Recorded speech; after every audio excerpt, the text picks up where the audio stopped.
안녕하세요. 다발구수종의 엄마, 마마 전문간호사 박혜령입니다. 오늘은 다발구수종 환자 간호에 대해서 간단하게 1편을 준비해봤습니다. 항암이 시작되면 환자 교육이 약사, 영양사, 교수님, 전문간호사 해서 이렇게 복합적으로 여러분들께 교육을 하게 됩니다. 다발골수종을 진단받을 때는 골수검사, 방사선 검사, 혈액 소변 검사, 덩어리 이런 것들을 이제 확인하기 위해서 다음과 같은 검사를 진행하게 됩니다. 여러분도 다 시행했을 거고요. 특히 PET, PET-CT는 종양 덩어리가 있는지 확인하기 위해서 찍게 됩니다. 치료가 없는 경우에는 암담백과 골수에 암세포가 있지만 양이 적고 골수종으로 인한 신부전, 그다음 뼈가 약하지 않고 빈혈이 없고 혈액의 칼슘 수치가 정상일 때는 정기적으로 검사를 하면서 요놈들이 암으로 진행을 하는지 요놈들이 활개를 치는지 요거 이렇게 확인만 하면 되고요. 이제 그 병이 진행을 하면 그때 이제 치료 시점을 정해서 치료를 하게 됩니다. 치료를 해야 되는 경우에는 골수 검사를 했더니 형질 세포에 이 암이 양이 많고 그다음에 혈액 소변이 암 단백이 많고 신장 홍파색 기능이 나쁘고 빈혈 증상이 심하고 그다음 뼈가 매우 약해져서 부러지거나 이건 물론 질환 때문에 그런 경우 그다음에 혈액 내 칼슘 수치가 높거나 종양 덩어리가 여러 군데 있을 때는 치료를 해야 됩니다. 그래서 다발고수종은 빈혈, 뼈, 신장, 고칼슘 혈증이나 잦은 감염 이런 것들을 이제 유발할 수가 있고요. 엑스레이나 CT, PCT, MRI에서 뼈의 이상 또는 종양 덩어리를 확인할 수 있고 신장이 너무 이상한 경우에는 조직 검사를 하는 경우도 있고요. 심한 빈혈이 있는 경우에는 수혈이 필요합니다.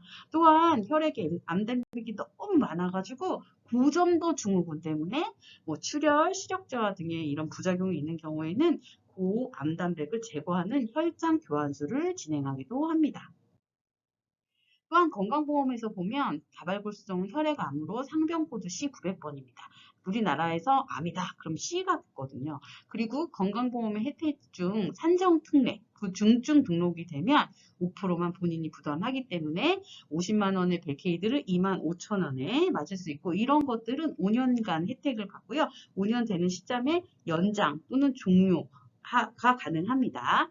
그 다음에 건강보험 제도에서 진료비 상환 제도라는 게 있어요. 그래서 1년간 진료비를 내가 쓴 것 중에서 이제 환자 소득 범위에 따라 이제 분위를 나누어 가지고 많이 쓴 경우에 그다음에 소득이 작은 경우에는 돌려주는 제도인데요. 이건 개인이 경제적인 상황에 따라 다 다르기 때문에 개인이 알아봐야 되고 그다음에 장애인으로 등록되지는 않아요. 손을 못 쓰거나 다리를 못 쓰는 건 아니기 때문에 대신 연말 정산용 소득공제용 장애인 서류가 단기간으로 해서 발급이 가능하고요. 국민연금을 내던 중이시라면 연금 종료하고 질병으로 변환해서 연금을 당겨받을 수 있는 분도 종종 계시더라고요. 그래서 그것도 알아보는 것이 필요하겠습니다. 다발골수종은 급성이라기보다는 천천히 진행하는 경우가 많습니다. 그래서 치료를 통해서 얼마나 오래 살 수 있는지는 이 항암제가 암세포를 얼마나 잘 잡아먹느냐에 따라 달렸습니다. 치료 방법은 항암 치료 후 자가 이식을 하거나 또는 연세가 높아서 자가 이식 자체가 위험한 경우에는 항암 치료만 계속 진행하는 경우도 있습니다. 이것은 환자의 상태를 고려해서 주치의 선생님이 선택을 하시게 되고요.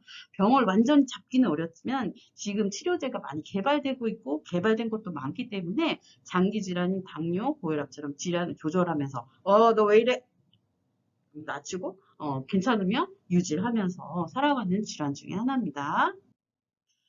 그래서 보통 이제 전신 항암 치료인데 요새 많이 아까 벨케이드, 레날리도, 덱사메타손을 쓰는 VARG 요법을 많이 하고 있고요. 고위험군인 경우에는 다잘렉스라는 항암제를 또 추가해서 하고 있고요. 이런 여러 가지 옵션이 있는데 이것 중에서 환자분한테 가장 유리한 것을 선택해서 진행을 하게 되고 혹시 필요한 경우에는 국소적으로 방사선 치료, 척추 성형술, 수술, 투석 등의 보조 치료를 추가로 진행하지만 가장 중요한 거는 전신 항암 치료, 항암 치료로 이것을 치료할 수 있다는 거죠.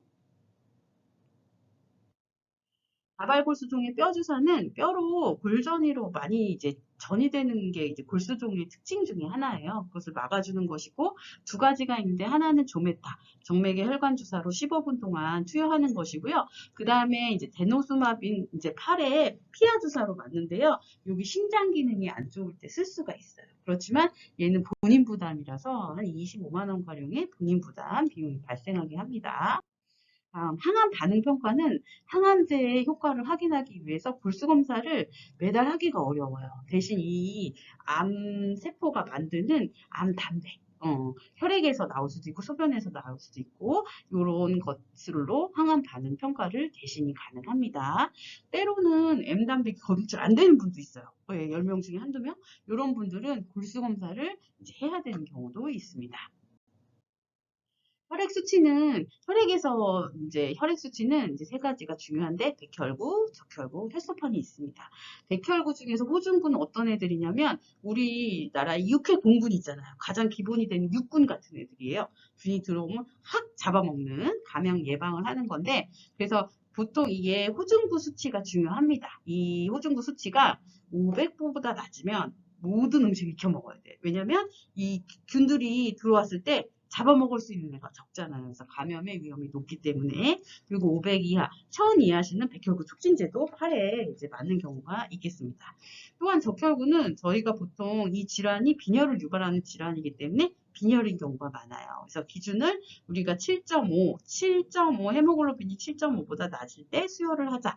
왜냐면 수혈을 많이 맞는 것은 또 수혈 매개 질환의 위험이 있기 때문에 7.5 이하로 정했지만 8이더라도 환자 기력이 너무 저하거나 뭐 출혈성 가능성이 있을 때는 미리 수혈할 수도 있겠습니다. 혈소판이 제일 비싸요. 그래서 백혈구는 4,000원에서 10,000원 이렇게 기억하시면 되고, 혈소판은 15만에서 45만원. 그렇지만 혈소판을 이제 수혈 기준은 어떤 처치가 없는 경우에는 2만을 기준으로 우리가 수혈을 하게 됩니다. 그래서 일반적으로 내가 촉진제를 안 맞았어, 빨간 피로 수혈 안 했어, 노란 피로 수혈 안 했다, 그러면 저랑 똑같은 거예요. 저랑 똑같은 거. 그래서 맨날 뭐 4,000에서 4,100이 됐는데 올랐다, 이런 거 예민하게 안 하셔도 돼요. 수혈 안 받고 촉진제 안 맞았다 그러면은 일반 사람이랑 똑같다, 이렇게 생각하시면 됩니다. 그래서 요런 교육을 원을 이제 끝내겠습니다. 감사합니다.